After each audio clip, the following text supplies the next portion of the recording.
Hey formulators, and welcome back to Felima Beauty School YouTube channel. If you're new here, please do well to hit the subscribe button and turn on your notification bell so you do not miss out whenever we post a new video. And if you're an old returning subscriber, I just want to say thank you so much. I mean, you guys have been part of this amazing journey. We are 1,600 organic subscribers strong. I just want to say thank you guys so much. Thank you for sticking with me from the very first video down to this point. I promise you to give you the best and nothing but the best. Without further ado, let us jump right into the video of today. So today we are going to be talking about a grossly misunderstood topic as far as skincare product formulation, hair care product formulation, cosmetic product formulation in generally is concerned. And the topic we're going to be diving into today is none other but drum rolls. Abby, is it drum rolls? The topic we're going to be looking at today is none other but pH and pH balancing in cosmetic product formulation. I cannot count the number of questions that I've gotten about pH. Whenever I talk about pH in any tutorial video, pH, I get questions like, oh, Feli, what's pH? Oh, I've never heard about this before. This is new. How can I know the pH that my product is supposed to be on? How am I sure that my product is on the right pH? So today I'm going to be dissecting everything you need to know about pH. So what are you going to do? What you're going to do is you're going to get your pen, you're going to get your book, you're going to get a cup of coffee, popcorn, wherever it is, and sit down and watch this video paying rapt attention from the beginning to the end. So the very first question is, what is pH? pH is defined as potential hydrogen. It is those, I like to see it as those tiny numbers. It's numbered from the scale of 0 to 14. It's those tiny numbers that will determine if your product will bless the skin or if your product will show the skin pepper. I love to also call it protect the human skin. pH is used to measure the alkalinity or the acidity of a product, be it lotions, serums, whatever. One of the things that is worthy of note is that pH only concerns products that contains water. So if you're making any product that has water involved, no matter how tiny it is a pointer that you need to balance the pH of that product. I know you're about to ask, what is pH balancing? What do you mean by balance the pH of that product? Calm down. I will explain. When you see the pH scale, one thing you must note is that pH is measured between 0 to 14. So I'm going to put up a pH scale right on this video. When you see a pH scale, you're going to see the numbers 0 to 14. Now let me break down what those numbers represent. When at the end of your product formulation, whether you're making creams, hair care product, skincare product, lip care product, please, they all apply. As long as you're making cosmetic product that contains water, you must check for the pH and balance the pH of that particular formulation at the end of your formulation practice. So let's dissect what these numbers represent. Remember, whether you're making skincare products or whether you're making hair care products, whatever cosmetic product it is that you're making, as long as there is water, you must test for the pH at the end of your formulation. Your pH and pH balancing is the final point of your product formulation. Without pH and pH balancing, you've not done anything. So when you test, whether you're using the pH strip or you're using the pH meter, whose pictures rather, I'm going to put, on this video. If you're working with the pH strip or the pH meter, if the figures give you anywhere between 0 to 6.9, that is an indication that that product is acidic in nature. But if it gives you 7 on the dot, it simply means that that product is what? Neutral. That product is neither acidic nor alkaline in nature. And when it gives you anywhere between 8 to 14, it simply means that that product is what? Is alkaline in nature. The issue is not just about you testing for pH. The problem is your skincare ingredient, that is your kojic acid, your active ingredient, your niacinamide, they all like to work within a particular or specific pH range, which means if you keep this ingredient or certain ingredients outside a particular pH range, in fact, the chances that that ingredient is going to do what that ingredient is supposed to do is zero. So many of the times when you complain that, oh my God, my products are not working, I use the best ingredients, I bought the ingredients from the vendors that you recommended, I did this, I did that, but it's still not working. It might just be because your pH product formulation measurement is wrong. If a particular ingredient says, oh, I like to work within the pH range of 4 to 6, and you go and give it or leave that product at a pH of 7 or 8, best believe that that particular active ingredient will not work. And as you all know, skincare product formulation is chemistry. So we don't know, or we cannot tell what reaction that ingredient is going to be creating outside of its home, outside of its pH range. I know a lot of you would like to say things like, oh, but I've been formulating for years and I've never talked about pH or pH measurement. Some of you will even go as far as saying, all these ones are new things, blah, blah, blah, blah, blah. We don't need pH. I've made products without pH and my products are working fine. One of the key things that tells you're a wonderful formulator is if you're able to see beyond and see the future. That something is working fine in the now does not mean that there is no repercussions. Majority of the time, these repercussions come later in life. So you're going to be seeing people in their 50s, in their 60s, in their 70s, looking like clowns because they used the wrong products. What is the importance of this pH to your skin? Now, the skin has a layer called the acidic mantle. What is the work of this acidic mantle? The acidic mantle is the reason why your skin is protected from germs. The acidic mantle is also the reason why your skin is able to lock moisture inside the skin. The acidic mantle is equally the reason why your skin does not look like Sahara Desert. Now, the acidic mantle has a natural pH between 4.5 to 5.5, making it slightly acidic. So yes, your skin, my skin, her skin, his skin, everybody's skin has a slightly acidic nature or is slightly acidic in nature. What happens when we use products that distort the acidic mantle? The acidic mantle will fade, it will go away, and it's going to expose our skin to bacteria. It's going to expose our skin to germs. It's going to expose our skin to all the bad things that are capable of ruining our skin. So if you're making products with all the right ingredients, but your clients keep having issues, your clients keep having complaints, they're always talking about how your product is not working for them or how it's itching them, how their skin dries after using your product, you might want to pause on formulation and give better understanding to pH and understand how to balance the pH of your products. What will be the effect or the result on your skin if your products are not properly pH balanced? You begin to have things like acne breakouts, your skin begins to itch, you have redness, hyperpigmentation, because if you do not respect the skin's pH, the skin will equally not respect you. A very popular question that we get is, how does pH in turn affect the stability of our products? As a formulator, one of the things that you need to know is that ingredients are so dramatic and terribly chaotic. Like these things will switch up on you if you give them the wrong pH. Take for instance, vitamin C will oxidize faster than gossip spreads. No cap. Vitamin C will turn brown. It will literally turn black as soon as it comes in contact with the wrong pH environment. Faster than gossip and rumor will spread in your communities. Alpha-butene will turn brown like burnt toast if the pH is too high.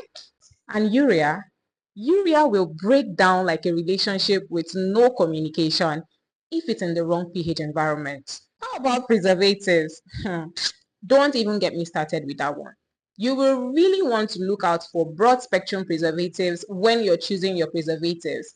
Reason is because you want to ensure that your preservative, which is like the lifeline of your product, is able to work in any condition regardless of the pH. One will ask, how can we determine the final pH of our product? The truth is, it is really a very broad topic. We cannot teach all of it in this video unless this video is going to be way too long. So I'm just going to give you some tips based on, my observation in long-term practice. I'm going to be telling you some product categories and telling you what the ideal pH should be. The big question, how do we determine the final pH of our products? You should note that the final pH of your product is largely dependent on the active ingredients that are present in that product. By active ingredients, I mean the ingredients that are responsible for the job that you claim that your product is doing. Let's say, for instance, you're working with kojic acid and vitamin C to make a body lotion. What should be the final pH of that lotion? The first thing you want to ask yourself or you want to research on is, what is the pH of kojic acid? What is the pH of vitamin C? I'm not too certain what the pH of these ingredients are by heart. I always do my research, but I will do the research of this video and I'll put the correct pH in the video. But now let's assume that the pH range that kojic acid functions better in is the pH between 5 to 7. And then let's assume that the pH range that vitamin C functions better in is the pH range between 3 to 6. Remember, kojic acid 5 to 7, vitamin C 3 to 6.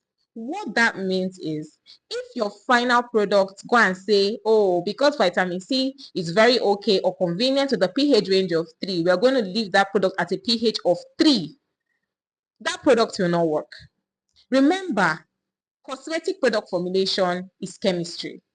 And if you don't put these ingredients in their right pH, we never can tell what the chemical reaction of those ingredients is going to be. I mean, that's like deep chemistry. We don't know what you're going to be forming at the end of the day. And we are not certain of the goodness of that particular reaction to your skin. But one thing that we're certain of is that that product is not going to work. So at the pH of 3, your vitamin C is going to be active, but your kojic acid is going to be useless in that formulation. What does that tell you? Waste of money. Why did you spend the money buying that kojic acid if you know that you're going to render it useless? If that product is at a pH of 4, vitamin C is active, but kojic acid is not active. But once it enters the pH of 5, remember that in this example we're given, vitamin C works between the pH range of 3 to 6, while kojic works between the pH range of 5 to 7, which means at the pH of 5, it's a common ground for both what? Kojic acid and vitamin C. So, at a pH of 5, 5.5, 5.6, 5.7, 5.8, 5.9, both ingredients are active and this product is going to be fire. I hope you're getting the scope. You have to find a common ground between the active ingredients that you're working with. What if at a pH of 6? Because vitamin C is active at a pH of 3 to 6, at a pH of 6, that product is still going to be very functional. How about 7? At a pH of 7, kojic acid remains active, but vitamin C puts the entire formulation in problem. So when you're working with any active ingredient, when you're writing your formula, you determine the final pH of that formula at the point of you writing or working on that formula. You want to ensure that you've done deep research on each ingredient that you're working with. So if you're working with kojic acid, alpha-arbutin, likewise, you must have found out or figured out the individual pH of each and every one of this formula, because they're going to come to play to determine the final pH. And when we talk about cosmetic product formulation, we're looking majorly at the active ingredients, because if you say you want to check out all the ingredients, that's like a whole lot of drama and a whole lot of chaos. The most important thing for us in that formulation is the active ingredients. However, if you're making lotions, you're making toners, based of my experience over time, I have like ideal pH that I want some certain categories of ingredients to be. So I'm going to start by listing these categories of products, and I will tell you what their ideal pH should be. So whatever ingredient that you're working with, you want to ensure that somehow they are within that ideal pH. You want to keep your toners between the pH range of 4.0 to what? To 6.0. Your face creams, they should be between the pH range of 4.5 to 7.0. Vitamin C serums, you really want to keep it within the pH range of 2.5 to 3.5. One thing that you guys have to know, whether you're making bar soaps or whether you're making paste soaps or whether you're making black soap, you really want to just let those things be. The pH range of soaps should be somewhere between 8 to 10. Soaps are highly alkaline in nature and there's absolutely nothing you can do about it. Now down to the question that I'm very sure that a lot of you have been dying to ask. How do we measure the pH range of our products? We measure the pH range of our products using pH strips or pH meters. These pH meters can be electric, it can be digital, it can be battery inspired, but just note that when it comes to formulation, one equipment or one tool that you must have is a must. There's no compromise. It's a must. You just have to have it. Your pH strip and your pH meter. How do we measure even after we've gotten the strips and meter? It's not for you to take the strip and put it directly into your product. No. So you want to take a bit of your product and add water. We do a ratio of 10:90, 10% product and 90% water. So yes, if you've been taking your pH measurement the wrong way, I hope you've learned something new today. So what you need to do is you need to take out a bit of that product. Don't put the pH strip directly into the product. I made that mistake in one of my videos.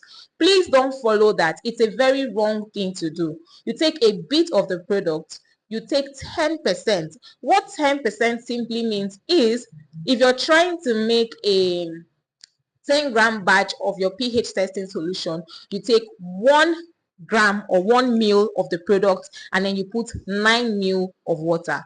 If you're trying to make 100-gram, which I don't know why you're making 100-gram batch to test the pH of your product, it simply means 10 ml or 10 grams of that product mixed with what?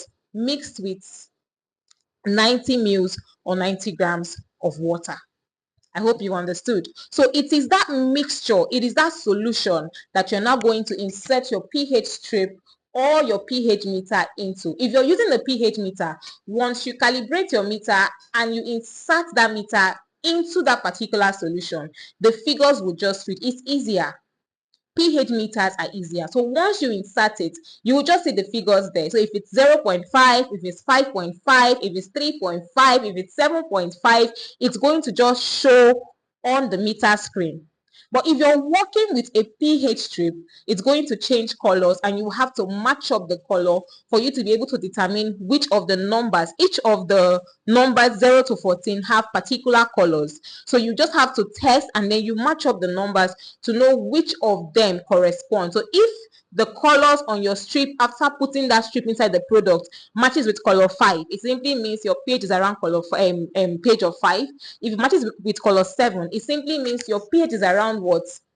Range of 7. If it matches with color 8, it simply means that your pH is around what? The range of what? 8. That's just how simple it is to check. Now, the next question that I get a lot is, how do I balance this pH of a thing? How do I balance this pH of a thing? Don't worry, let me explain. Say you make a product and you wanted that product to be at a pH of 9 or at a pH of 10, but that product ended up being at a pH of 5.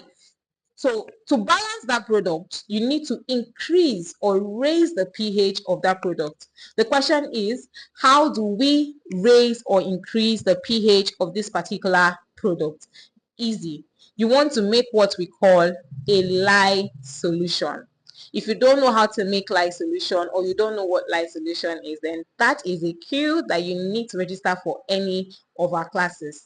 But now let's assume that your product is at a pH range of what? Of Let's assume that you need your product to be at a pH range of 3, but that product ends up being at a pH range of 5 or 6. What do? You decrease or reduce the pH of that product. And how do we reduce the pH of that product? We reduce it using our acid solution. And the most recommended acids for this particular buffering, we call it buffering, is your citric acid or your lactic acid. In summary, to increase or to raise the pH of your product, you add what we call sodium hydroxide or your lye solution. To reduce the pH, you go in with your acid solution, and the most recommended acids are your citric acid or your lactic acid. Please, I beg of you, don't go and buy citric acid and pour it directly into your formulation, or buy lye and pour it directly into your formulation. That is how explosions happen and TikTok formulators are born. Sorry, my apologies if you're a TikTok formulator. But please, remember I said acid solution and what? Lye solution. If you don't know how to create those solutions, sign up for our classes today. It means you need to do deeper learning. And because I've said you should use this solution, it does not in any way mean that because I say use acid solution or lye solution, so when you wake up and you want to balance the pH of your product, you not carry the solution and then you pour everything. No, we're not doing that. So what you want to do is you want to add this thing in slowly. You add a bit, you check the pH again. If it's up to what you want, you stop. But if it's not up to what you want, you add another bit. You add these things in bits. Preferably work with a dropper or a pipette when you're trying to balance your pH solution, so that you don't add too much and you don't add too little. You will just know the exact amount of drops that you're adding till you get what you want. See, pH balancing is where the work is in formulation. pH balancing is where the work is in formulation, because you might be trying to get this thing up to 5, and when you just add one drop, it skyrockets to 7. The same thing, if you add another drop, it can go down. So you can be raising and increasing till you get the actual pH range that you want that product to be. And that, my fellow formulators, is how these tiny numbers 0 to 14 controls the cosmetic product formulation world. I hope you learned something new. I'm very sure you learned something new. Please feel free to ask whatever question that you have in the comment section. If you have any questions, feel free to ask in the comment section. If you have any, disputes, you have any disagreements, feel free to argue in the comment section. And if you found this video enlightening and entertaining and you learned a lot, please don't forget to share so that other formulators can see and learn. And also, if you found this interesting, hit the subscribe button. That is a very big way you're going to be supporting this platform, and it is absolutely free. If you wish to go further in learning to understand pH more, to understand cosmetic product formulation more, then this is a cue for you to send us a message right now to register for any of our online courses. And guess what? Registration for the 2026 batch A of the Feliman Beauty School physical training is open. I'm going to leave the flyer somewhere, maybe here. Oh yeah, I don't know. I'll leave the flyer somewhere so that you can see full details. So if you're in Port Harcourt City, Nigeria, or outside Port Harcourt, Nigeria, and you wish to join our physical classes, registration is now open. Our tuition fee, registration fee, every details you need is on the flyer. And if you need to make more inquiries, don't forget to send us a DM to the WhatsApp number displayed on your screen. You say, oh, I'm outside Port Harcourt, I'm in Lagos, Abuja, America, UK, US, wherever it is that you are, but you still want to partake of our lessons and our lectures, feel free to send us a WhatsApp message and we'll be more than delighted to put you through via our online classes. Please don't forget to hit the subscribe button. Don't forget to turn on your notification bell, as we're going to be learning so much together on our YouTube channel. Thank you guys for 1,600 subscribers. I felt so happy when I saw that. Let's keep doing more. Keep sharing, keep liking, keep following. Feel free to ask me for the next video you want to see, and I will make it possible. I'll do everything within my means to make it possible. We also have a membership club for those of you that are just joining us. So if you want to get access to exclusive videos, exclusive trainings, feel free to join our membership club today. I'll just drop the link to our website so that you can quickly register. We have online classes for skincare products, hair care products, weight loss, weight loss and weight gain products, lip care products, anything cosmetic product formulation. And we've been prepping to introduce our spa courses too. So get ready, guys. If you want to learn online, you want to learn a new skill before 2026, now is the time. Hit the buttons or the link on our channel and send us a message. Send a message to the phone number on the screen, and we will be more than delighted to attend to you. That is bye for now. I've said a lot. I love talking. It's bye from here, and thank you guys so much for always watching and engaging with our video. Until next time, bye bye.